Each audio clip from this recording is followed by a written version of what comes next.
I'm going to take a break from my normal content to bring you one of my favorite games of all time. Magi-Nation is a trading card game from the early 2000s, and as soon as I discovered it, I fell in love.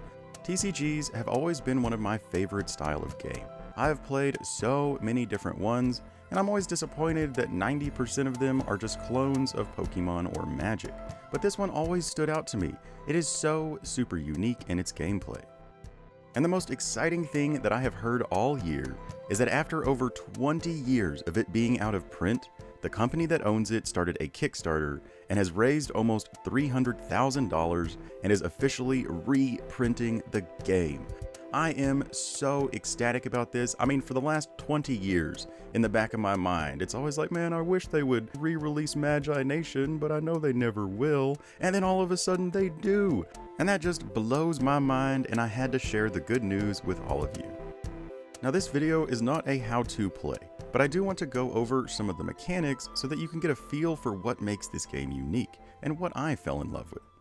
We have 4 types of cards: spells, relics, creatures, and magi. All cards have a number in the top left corner that dictates that card's energy. For magi, its energy is your life points and your mana. So it's how you play other cards and how you lose the game.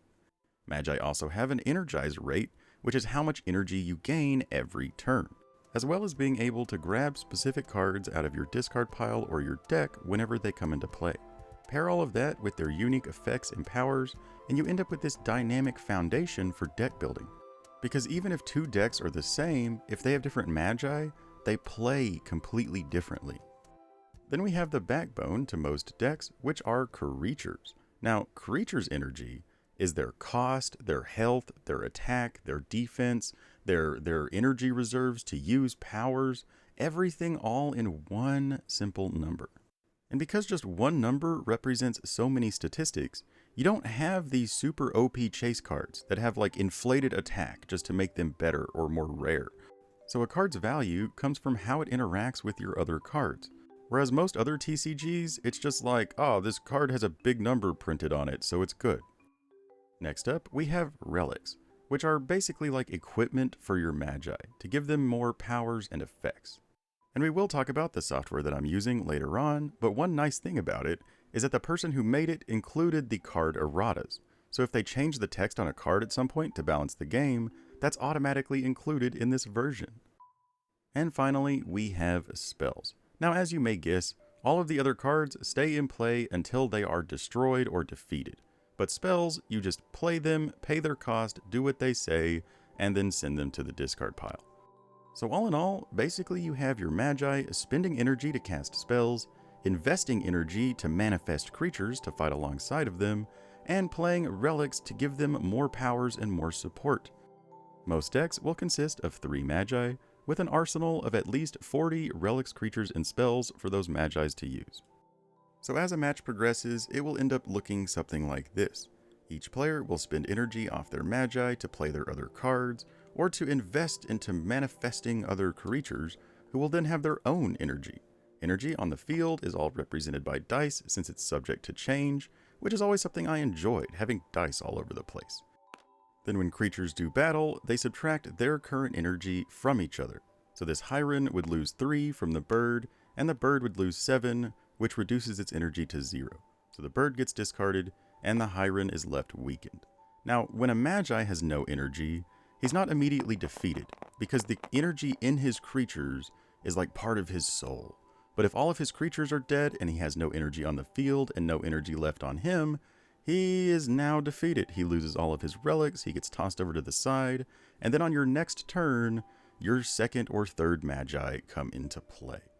And when they do, they come in at full energy and they energize and get their starting cards, so you have a ton of resources to push back the onslaught and avenge their fallen Magi companion.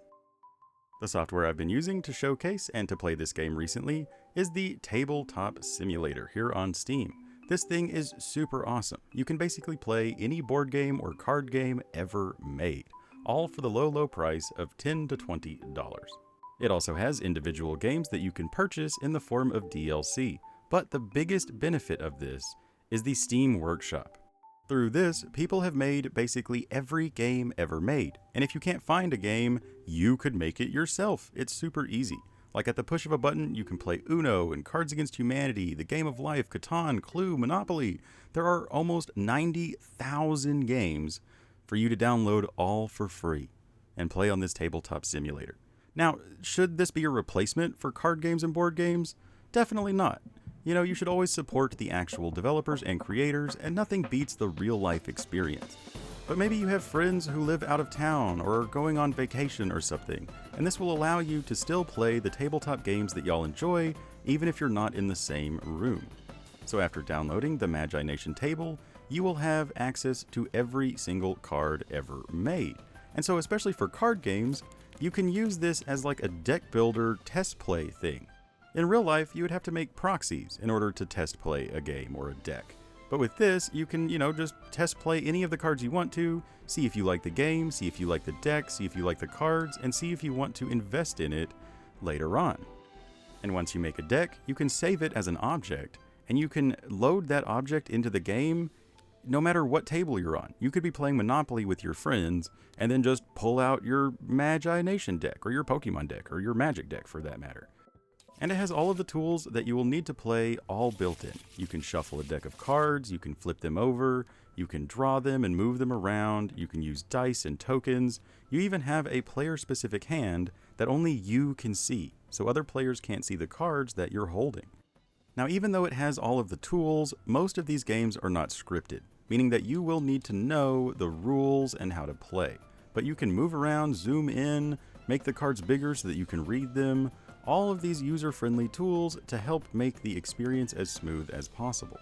So just like playing a board game or a TCG in real life, it's all up to you and your friends to learn the rules, learn the strategies, and learn the ways that you want to play.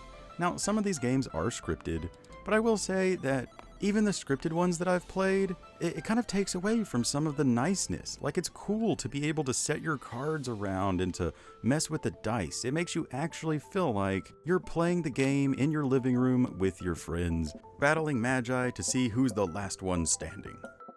But to buy physical cards for Magi-Nation, the Arcanist Armory is a fantastic website that has partnered up with the Magi-Nation owners to sell the cards once they are printed. You should also be able to buy them at your local game stores, but until then, the Arcanist Armory is still selling the old printings of cards, sealed starter decks, sealed booster packs from the original sets from 20 years ago. But the best thing on here, especially if you've never played this before, is they are currently hand-making custom starter decks for only $10. Now, they actually lose money whenever you buy these because of the value of the cards they are using and because of the time they spend test playing these decks to make sure they are a fair and balanced experience. So if you and a friend could buy one of these decks, play against each other, and have fun. And they're providing that for you at a loss. So they're definitely worthy of some support. And if you really like this game, you can go donate to the Kickstarter. Donations will be met with corresponding reward tiers, from starter decks with special icons to promos and foils and dice and all sorts of goodies. All in all, I really hope to see more of Magi-Nation in the future. I also hope that you enjoyed this game and this video, but regardless, don't forget to have fun. Bye bye!